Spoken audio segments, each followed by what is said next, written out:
Passou-se um ano após a crucificação de Jesus. E esse homem está prestes a ser apedrejado até a morte. Seu nome é Estevão. Ele é um cristão. Saulo, um jovem judeu fabricante de tendas, assiste à execução. Em sua concepção, Estevão é um blasfemador e merece morrer. Estevão é o primeiro seguidor de Jesus que prefere a morte a renunciar às suas crenças. E assim, ele se torna o primeiro mártir cristão e quase automaticamente um dos primeiros santos cristãos.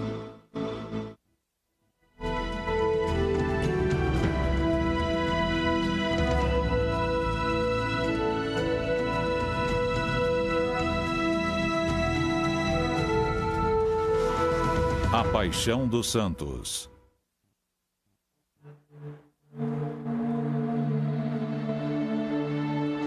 Outubro de 1982, Roma. Um novo santo foi acrescentado ao calendário da Igreja Católica Romana. Seu nome é Maximilian Kolbe, um padre polonês que foi morto em Auschwitz durante a Segunda Guerra Mundial, quando se ofereceu para assumir o lugar de um judeu que fora condenado à morte. La morte per martirio del padre Massimiliano Kolbe. Com essa cerimônia, Kolbe se junta oficialmente à legião de cerca de 10 mil homens e mulheres que são venerados como santos pelos católicos no mundo todo. Como Santo Estevão, Kolbe é considerado um mártir, isto é, alguém que morreu por suas crenças cristãs. Mas, diferentemente de Santo Estevão, a vida de Kolbe precisou ser formalmente investigada antes de sua canonização. Através dos séculos, as qualificações para a santificação mudaram, mas todos os santos compartilham certos traços em comum. São pessoas amorosas. Eles podem ter inúmeras imperfeições, mas quando amam, são autênticos. Consideramos santo aquele que deu a vida por sua fé. Ele se viu diante de uma escolha: fazer algo contra sua consciência cristã ou então ser morto. Desde o princípio, os santos foram associados ao martírio. Isto é, não bastava viver como Jesus e sim morrer como Jesus. E foi isso que o Santo Estevão fez. Como Jesus, ele foi julgado e teve a chance de fazer um acordo.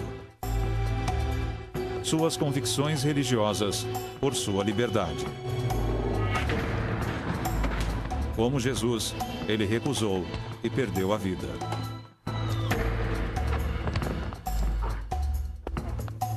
Nos anos posteriores, outros milhares seguiriam Estevão e escolheriam a morte. Saulo será um deles. Pouco depois, a caminho de Damasco para perseguir cristãos, Saulo terá um encontro com uma luz ofuscante e uma voz. Transformado pelo milagre, ele deixará Damasco como cristão e usando um novo nome, Paulo. E embora, assim como Estevão, ele mais tarde pague com sua vida, Paulo levará essa nova religião herética à vitória e influenciará todas as gerações de pensadores cristãos até hoje.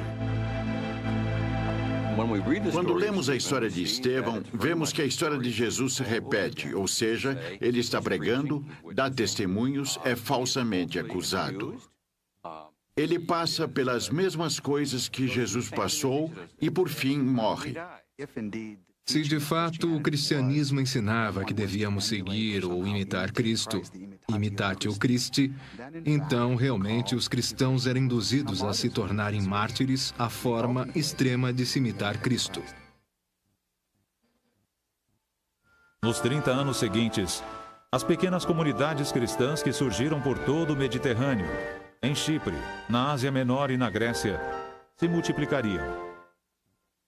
Houve perseguições esporádicas e até o martírio ocasional, embora não difundido ou sistemático. Mas isso iria mudar.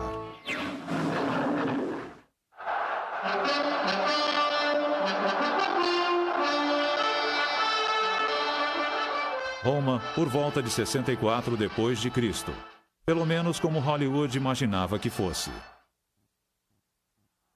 As classes mais altas da sociedade romana estão cada vez mais entediadas e corruptas, atitudes que permearam para as classes inferiores. E todos gostam de ser entretidos.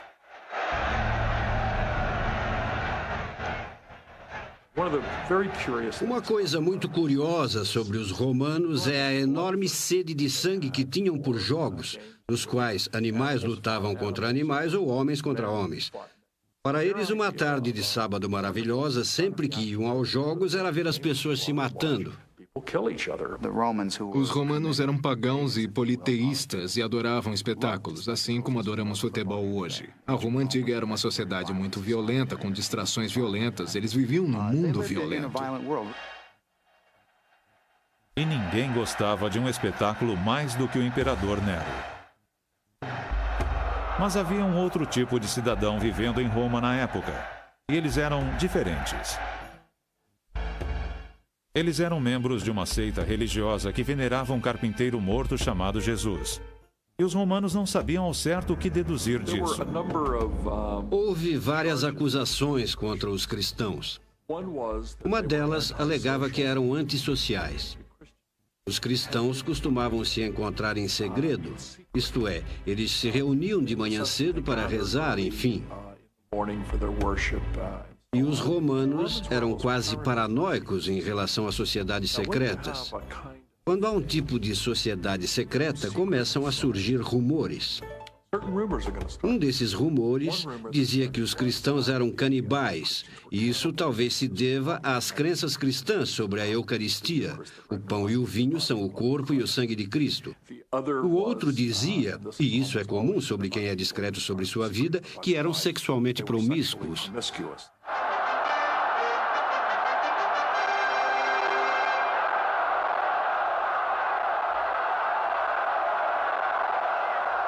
Foi nessa atmosfera de suspeita e desconfiança que Nero decidiu criar o maior espetáculo de todos. Roma em chamas.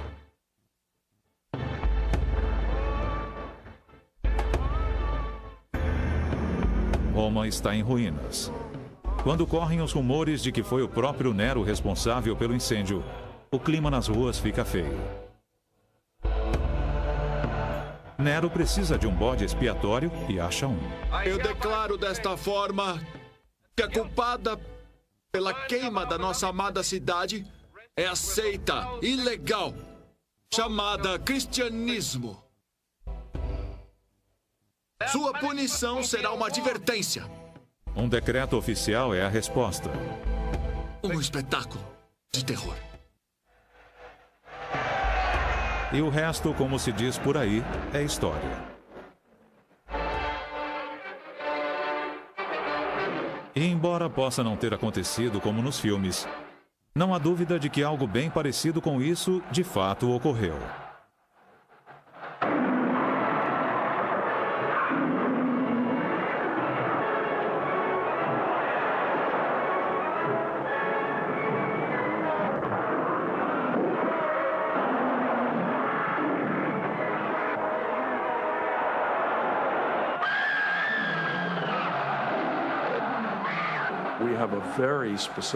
Temos uma descrição bem específica sobre a atitude de Nero. Tácito diz que uma das coisas que Nero fazia era despejar piche ou alcatrão sobre os cristãos, içá-los em postes e atear fogo como forma de prover iluminação para os guardas. Ele também os cobria com peles de animais selvagens e soltava os cães de caça atrás deles. E Tácito, que não gostava nem um pouco dos cristãos e os considerava só mais uma superstição, dizia nos anais o seguinte: embora fossem más, as pessoas tinham pena deles, não tanto por concordarem com eles, mas devido à crueldade com que eram tratados. E segundo todos os relatos, os cristãos enfrentavam a morte com coragem e graça incomuns. Eles estão cantando! Ninguém sabe exatamente quantos cristãos morreram durante essa primeira onda de perseguições, Mas São Paulo, o homem que testemunhou o apedrejamento de Santo Estevão 30 anos antes, certamente estava entre eles. Assim como São Pedro, um dos 12 discípulos originais. E depois viriam mais dezenas de milhares.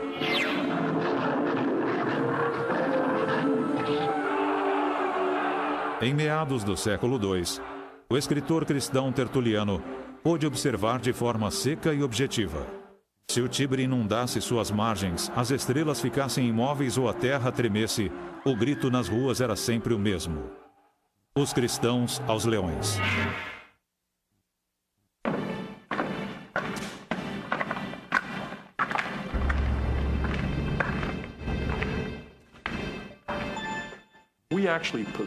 Dispomos de alguns registros de julgamentos de cristãos. São muito breves e simplesmente dizem: você é cristão? Sim. Você renuncia a essa fé? Não. E a autoridade sentenciava a execução de alguém.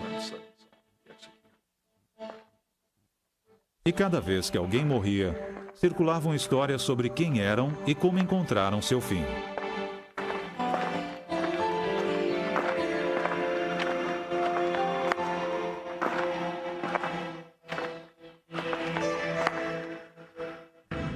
Um relato em primeira mão nos chegou através de Perpétua, de 21 anos, aprisionada com sua escrava grávida Felícitas.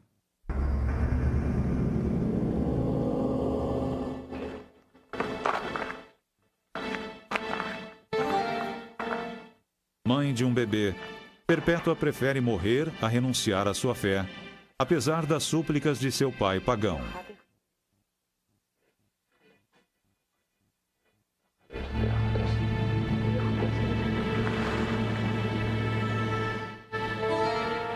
Ela se despediu do pai e da criança e se preparou para morrer.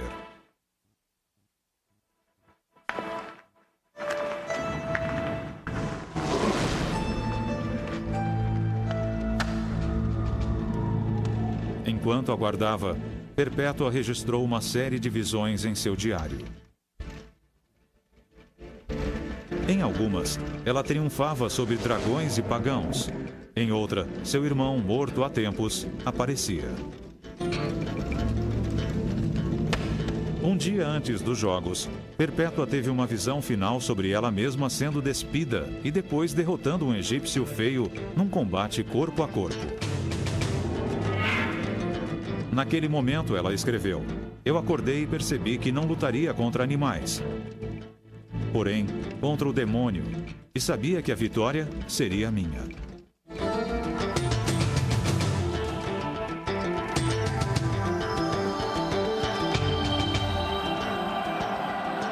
Para Perpétua e Felícitas, o fim viria através dos chifres de um touro enfurecido. Primeiro ele atingiu Perpétua, depois foi atrás de Felícitas.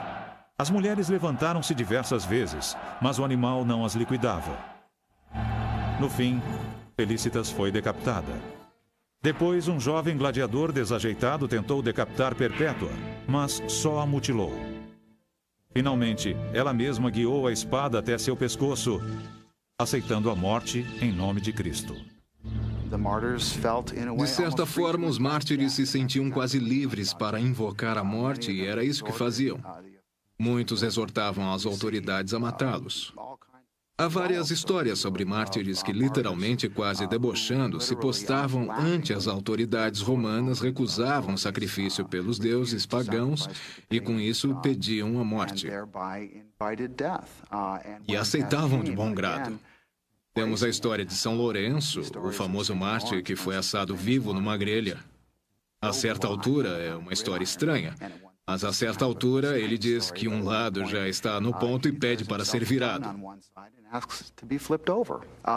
Inácio foi uma dessas pessoas que realmente parecia receber com prazer a morte.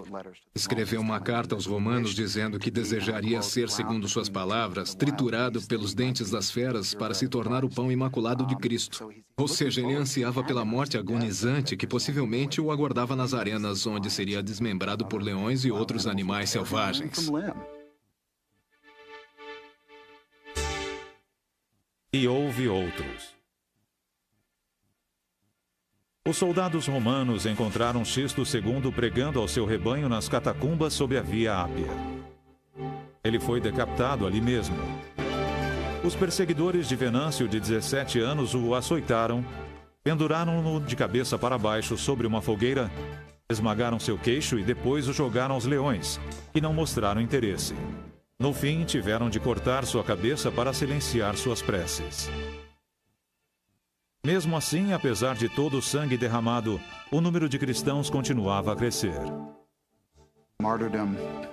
O martírio, de certa forma, promovia o cristianismo.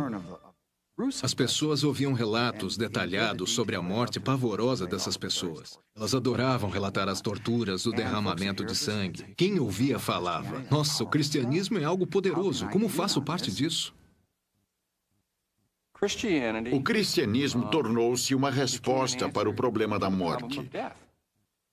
Envolve alguém que morre, sofre e morre pelos outros. Foi o que houve com Jesus. Ou seja, era considerado uma honra morrer como mártir.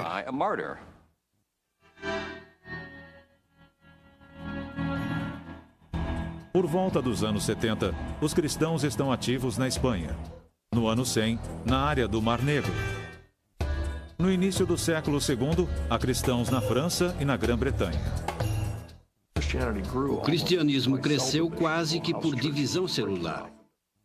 As igrejinhas caseiras viraram igrejas maiores e formaram redes comunitárias para as pessoas. E essa foi uma parte muito atraente do antigo cristianismo. Uma das coisas que os cristãos faziam era cuidar das pessoas mais vulneráveis da comunidade, que eram as viúvas, as crianças, os órfãos e os idosos.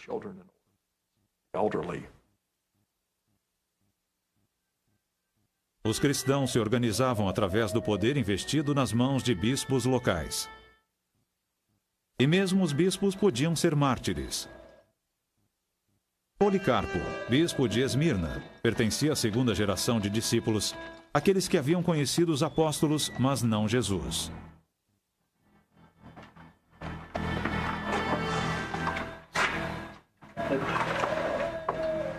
Policarpo tinha 86 anos quando houve uma violenta perseguição.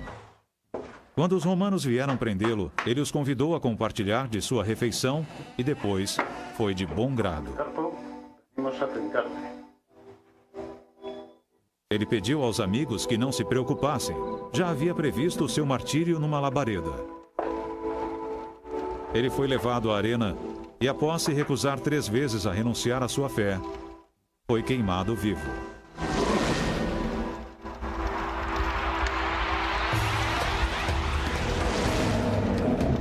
Segundo testemunhas, quando as chamas se ergueram, elas formaram velas suaves ao redor de Policarpo, sem tocar sua carne. Por fim, os romanos o apunhalaram até a morte e, quando isso ocorreu, dizem que um pombo saiu voando de seu corpo. A intenção era que não restasse nada de Policarpo, mas, secretamente, seus seguidores recuperaram e esconderam alguns de seus ossos. Havia começado um novo capítulo na história do martírio.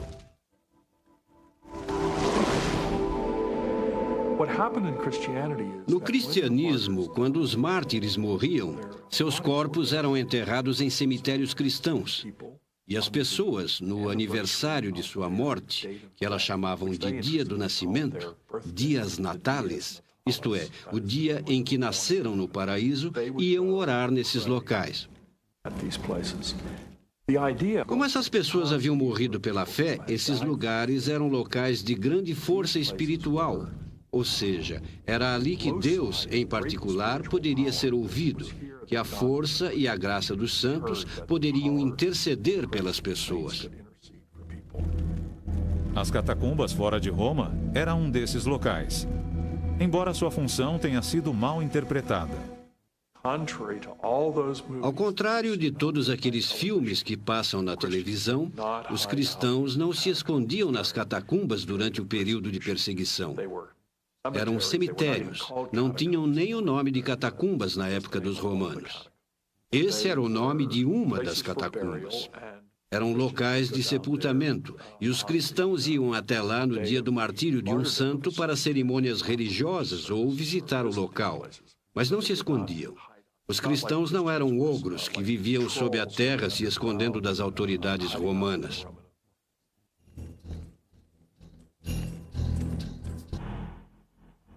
Depois, no começo do século IV, o imperador Constantino teve uma visão que mudaria o mundo.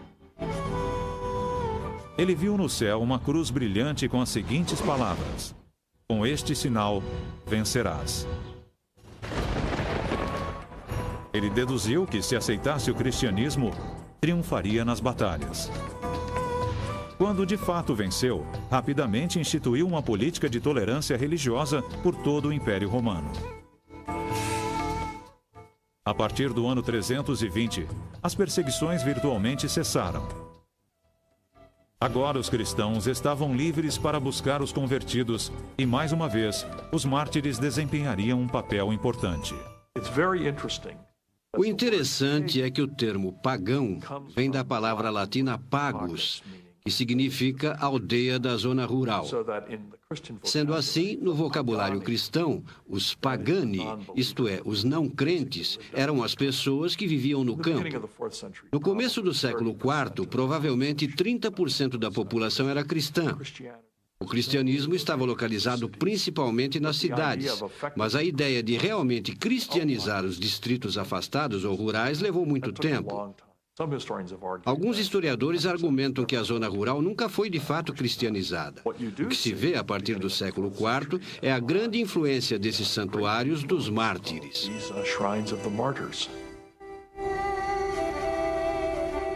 A partir do século IV, o cristianismo começou a se deslocar para o norte. Era muito comum, à medida que a igreja cristã começou a evangelizar fora das áreas tradicionais do Império Romano, que os cristãos destruíssem os templos pagãos. E depois, sobre esses templos, construíssem igrejas cristãs e enterrassem parte dos ossos ou do corpo de um mártir. Desenvolveu-se um sistema de santuários, centros locais de poder espiritual, todos construídos em torno da história de um santo e seus restos mortais. Sem os despojos, uma igreja não era considerada uma igreja.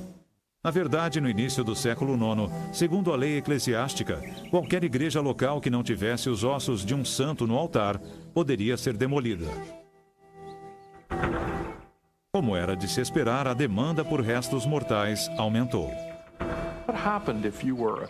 O que acontecia se você fosse cristão e vivesse numa cidade que não tivesse o túmulo de um mártir? A tendência era achar o corpo de um mártir e levá-lo até o local, e assim também dispor de um local sagrado onde o poder desses mártires pudesse ser vivenciado pelas pessoas.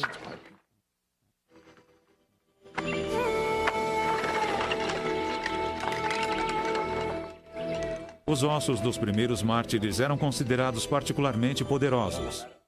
Um número incalculável deles foi roubado das catacumbas de Roma. O esqueleto de um único santo podia ser quebrado e vendido a várias igrejas diferentes. Isso estimulou o tráfico de restos mortais, fosse ele legal ou ilegal.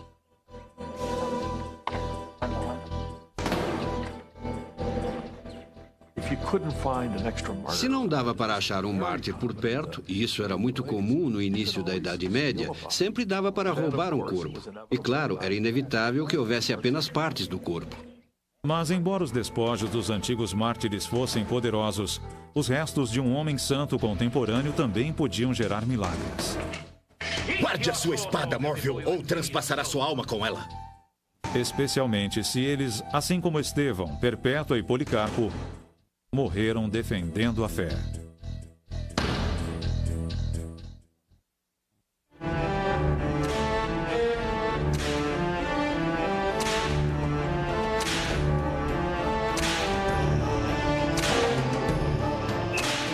Na praça da cidade, sob a sombra da grande catedral de Canterbury, um homem está sendo açoitado.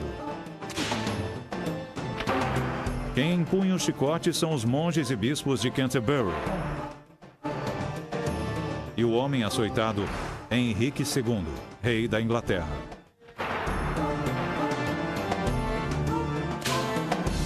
Toda a Europa exigiu essa humilhação. E o rei se submeteu voluntariamente a ela, porque numa explosão de raiva, resmungou que gostaria de ver morto um velho amigo.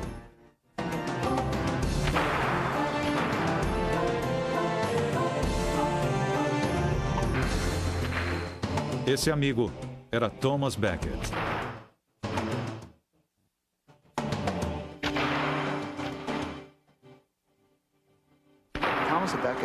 Thomas Becket se tornou popular após sua morte porque era uma espécie de santo local. Pertencia a uma família de classe média alta da Normandia. Ele subiu na vida mais por intuição e experiência, já que parecia ter um certo carisma. E o próprio Henrique, que era 15 anos mais velho, parecia respeitar Becket. Eles cavalgavam e se divertiam juntos, esse tipo de coisa. Aos 24 anos, Becket tinha uma fraqueza bem conhecida por mulheres e vinho. Está me ouvindo, Thomas? Mas 17 anos depois, contra a vontade de Becket, Henrique o nomeou arcebispo de Canterbury, o clérigo mais poderoso da Inglaterra. Meu édito real, nomeando você, Thomas Becket, primaz da Inglaterra, arcebispo de Canterbury.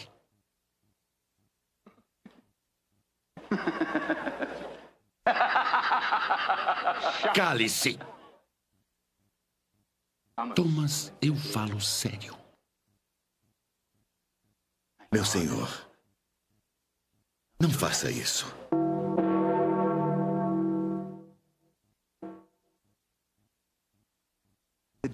No dia em que se tornou arcebispo, ele passou a ter religião. Começou a usar um cilício sob as vestes, a comer frugalmente e, o mais importante, ele começou a se opor a Henrique II em questões da igreja e do Estado na Inglaterra. As questões da igreja em oposição às de Estado acabaram por separar os dois velhos amigos. Você não pode permitir. Não pode recusar. Está se levando a sério como arcebispo? Eu sou o arcebispo, senhor. Após excomungar alguns membros da corte de Henrique por conflitos envolvendo propriedades da igreja, Becket sabiamente fugiu para a França. Eu devia voltar e lutar com as armas que você gentilmente me deu.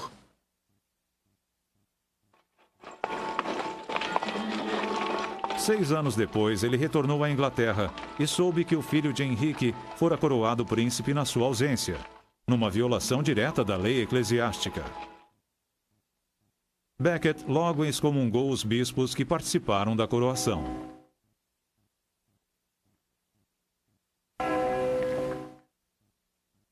Enquanto ele estiver vivo, eu tremo. Fico abalado. Eu sou o rei. O volátil Henrique gritou que gostaria de se livrar daquele prelado impertinente. Um pequeno grupo de cavaleiros ouviu e levou a sério as palavras do rei. É chegada a hora. Na noite de 29 de dezembro de 1170, 4 homens armados apareceram na Catedral de Canterbury e entraram empunhando suas espadas. Após transpor várias portas, eles encontraram Becket orando em silêncio no altar. Ele já os esperava. Pare! Os cavaleiros exigiram que ele reintegrasse os bispos excomungados. Becket se recusou. Eles atacaram. O golpe que matou Becket foi desferido com tamanha força que quebrou a espada e respingou o altar com seu sangue e miolos. Horas após o assassinato, camponeses e outras pessoas entraram na igreja em silêncio para pegar pedaços do crânio de Becket e ensopar trapos com seu sangue para levar como relíquia. Uma relíquia sagrada que quase imediatamente começou a realizar milagres. Becket foi oficialmente considerado santo 3 anos após seu assassinato. 1 ano depois, o rei arrependido recebeu o açoite público. Nessa primeira luta para definir o poder entre a igreja inglesa e o Estado inglês, a igreja saiu vitoriosa. Assim como as pessoas de Canterbury. Agora elas tinham seu próprio mártir com todo o poder que isso conferia. 703 milagres foram atribuídos a ele nos 10 anos após sua morte. Sua tumba tornou-se o local favorito de peregrinação da Inglaterra e um dos mais populares da Europa. Luís VII da França foi o primeiro rei francês a visitar o solo inglês. Durante a última parte do século XII, ele visitou o santuário de Thomas Becket, um dos mais populares santuários de peregrinação de todos os tempos.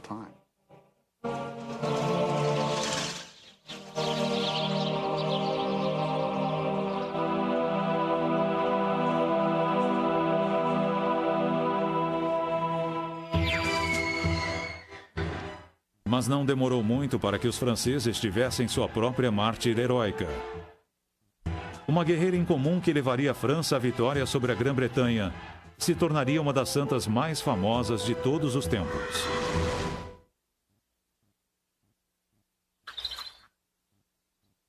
Filha de camponeses, ela nasceu num pequeno vilarejo francês perto do rio Meuse. Ela era a quarta de 5 filhos. Seu nome era Joana. Nos seus primeiros 13 anos de vida, ninguém notou nada de especial sobre a garota, a não ser que costumava ser modesta e religiosa. Apenas uma criança normal que acabaria por mudar a história.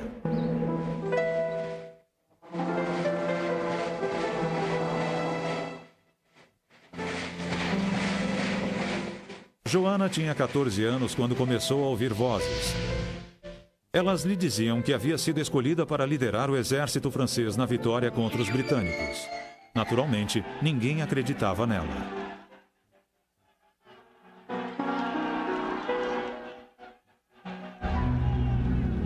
Não há nenhuma pessoa no mundo, nem reis ou nobres ou príncipes que possa ajudar a França que nós amamos.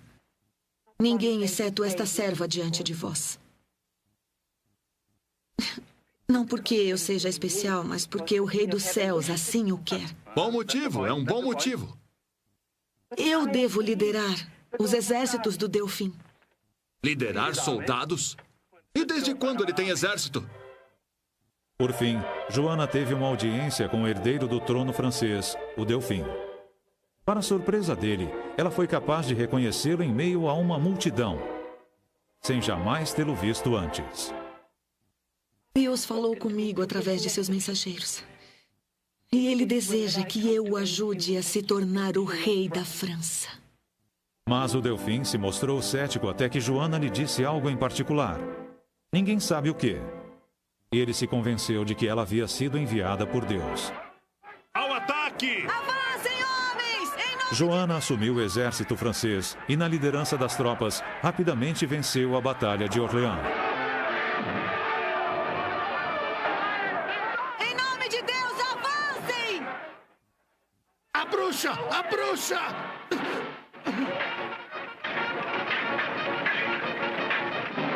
Avancem todos! A vitória será nossa! Não será! Não sua, demônio maldito! Queime no inferno! A morte pelo fogo é uma coisa horrível.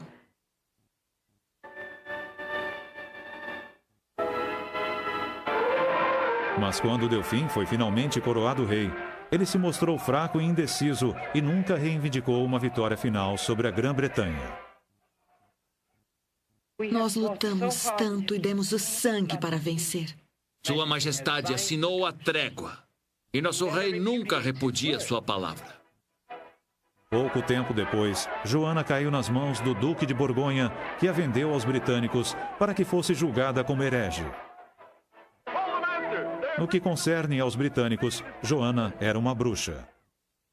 O melhor que faz é se livrar dela. Ela é uma bruxa, uma herege, uma idólatra. Deve ser queimada. Apesar do interrogatório rigoroso e cruel, Joana continuava a insistir que estava agindo sob as ordens de Deus. Tudo o que fiz foi sob o comando do Senhor. Isso é tudo que eu fiz direito. França! Por fim, ela vacilou e assinou uma confissão de heresia, mas a desmentiu alguns dias depois. Nós, os juízes, acusamos você, Às 8 horas da manhã do dia 30 de maio de 1431, Joana foi levada ao mercado de Rouen e queimada na estaca. Uma bruxa de mentir, seduzir, prejudicar, ser presunçosa, falsa, cruel. Seu crime: associar-se ao demônio.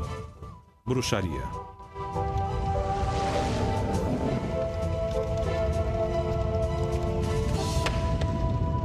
Ela ainda não tinha 20 anos. Alguns anos após a execução, a mãe de Joana conseguiu reverter o julgamento da Corte Eclesiástica Britânica que havia condenado sua filha, embora a maioria dos ingleses continuasse a considerar Joana sob suspeita. O interessante é que, por outro lado, os franceses a adoravam. Ela se transformou na santa padroeira da França e recebeu os créditos pelo reverso da sorte dos franceses na Guerra dos 100 Anos. Mas, em vez dos 3 anos que Becket levou para ser declarado santo, quase 500 anos se passaram antes que a mesma honra fosse concedida a Joana. Por fim, em 1920, ela foi canonizada. Aí vem a pergunta. Um lado politicamente a considera uma santa, já o outro lado politicamente a vê como herege e bruxa. Qual o certo? Isso nos traz alguns problemas atualmente. Envolve o processo de canonização e o fato de, basicamente, serem os humanos quem decide quem são santos e quem são hereges, não Deus. Como os primeiros mártires, Joana preferiu morrer a renunciar à sua fé. Mas, diferentemente dos antigos mártires, ela foi morta por um braço da própria igreja. O que exatamente significa morrer pela fé? É uma pergunta que é feita até hoje, especialmente no caso do padre polonês chamado Maximilian Kolbe.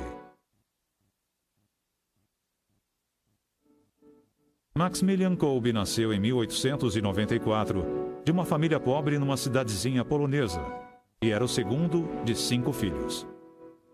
Por volta dos 10 anos, ele teve uma visão extraordinária. Nela, a Virgem Maria veio até ele oferecendo 2 rosas. Uma era branca, significando pureza. A outra vermelha, significando martírio. O pequeno Maximilian aceitou as 2 resolutamente. E não contou a ninguém, somente a sua mãe.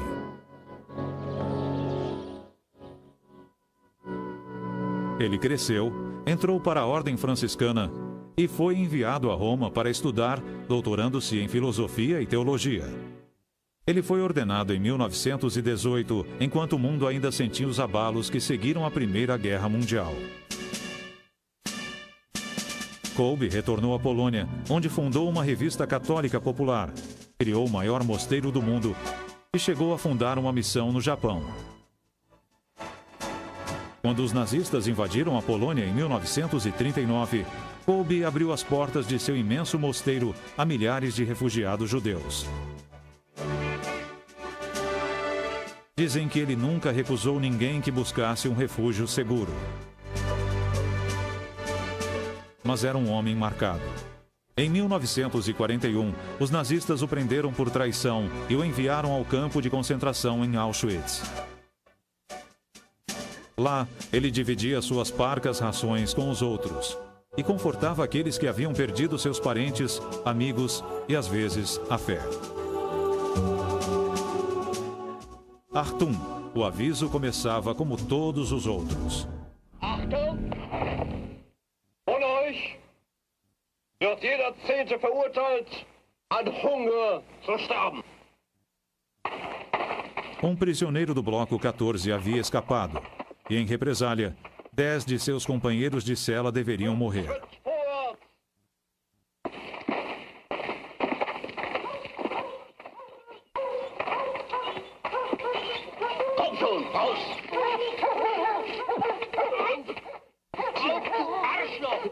Francis Gajowniczek, um sargento do exército polonês de 40 anos, ouviu quando chamaram seu número.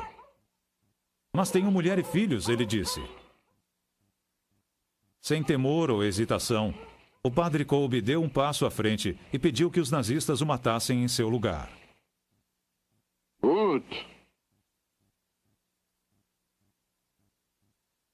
Para o comandante não fazia diferença quem morria.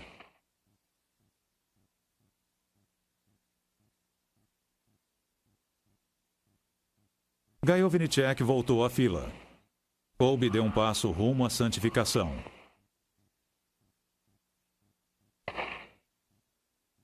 Embora Kolbe não fosse a única pessoa capaz de fazer um sacrifício tão heróico, o que ele fez espalhou-se rapidamente pelo campo.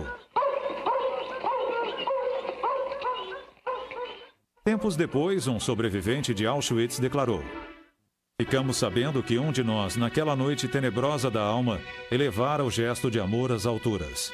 Alguém desconhecido, torturado e destituído do nome e da posição social, enfrentou uma morte horrível no lugar de alguém com que não tinha nenhum parentesco. Ficamos aturdidos com esse gesto que, para nós, se transformou numa poderosa explosão de luz no campo escuro." Entretanto, no que dizia respeito à igreja, Kolbe não morreu como mártir pela fé católica no sentido estrito do termo.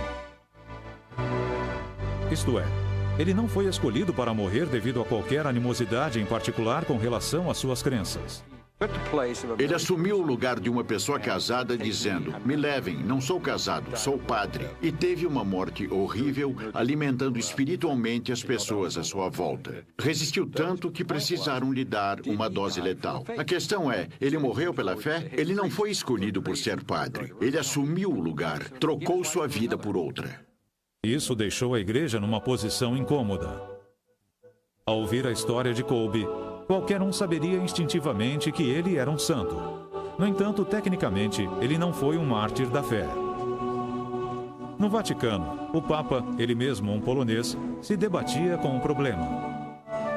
O padre Peter Gampel foi um dos juízes oficiais do caso Kolbe. Alertei o Papa dizendo que não conseguia chegar a uma conclusão positiva sobre o martírio, a menos que o conceito de martírio fosse ampliado, porque Kolbe ofereceu sua vida pela de outro preso condenado à morte. Isso foi aceito. Sugerimos que o conceito tradicional de martírio, isto é, ser morto, ou como dizemos tecnicamente, in odium fidei, fosse ampliado para que alguém que tivesse dado sua vida para salvar a de outros também pudesse ser declarado mártir. Essa teoria foi aceita e, desse modo, Kolbe foi canonizado como mártir. E assim, o novo Papa, citando Kolbe como um herói pessoal, criou uma nova definição para martírio ligada à caridade. Acontece que o martírio não é só um conceito antigo. No século XXI, ainda há pessoas querendo morrer porque sua fé assim exige. Costumamos romantizar os primeiros mártires. Por exemplo, temos os vitrais com santos virginais olhando para o céu segurando uma palma e os leões sentados timidamente à sua volta. Mas se os vitrais de hoje retratassem os mártires do século XXI, não usaríamos leões, coroas ou palmas. Teríamos arame farpado, eletrodos nos genitais, fome extrema, câmaras de gás, balas e assim por diante.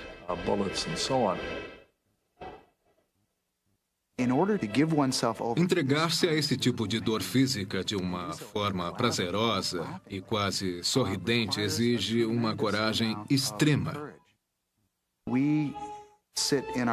Hoje em dia, poucos de nós se dispõem a se sacrificar dessa maneira.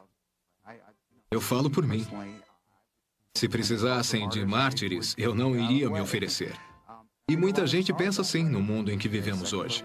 Passar por esse tipo de coisa exige uma devoção extrema, um tremendo compromisso com a fé. É uma fé e um comprometimento que não existem no mundo atual, tirando algumas exceções. Mas exige muita coragem. É preciso coragem para ser mártir. Todos os primeiros mártires eram, acima de tudo, pessoas reais. Seres humanos de carne e osso, com uma crença permanente na mensagem de Jesus Cristo. De origem humilde e dos cantos sombrios de Jerusalém, a comunidade cristã cresceu e se multiplicou. Quando necessário, muitos cristãos desistiram de suas vidas de bom grado. Durante séculos, através de sua extraordinária fé, coragem e capacidade de sacrifício, os santos mártires fizeram nada menos que mudar o mundo para sempre.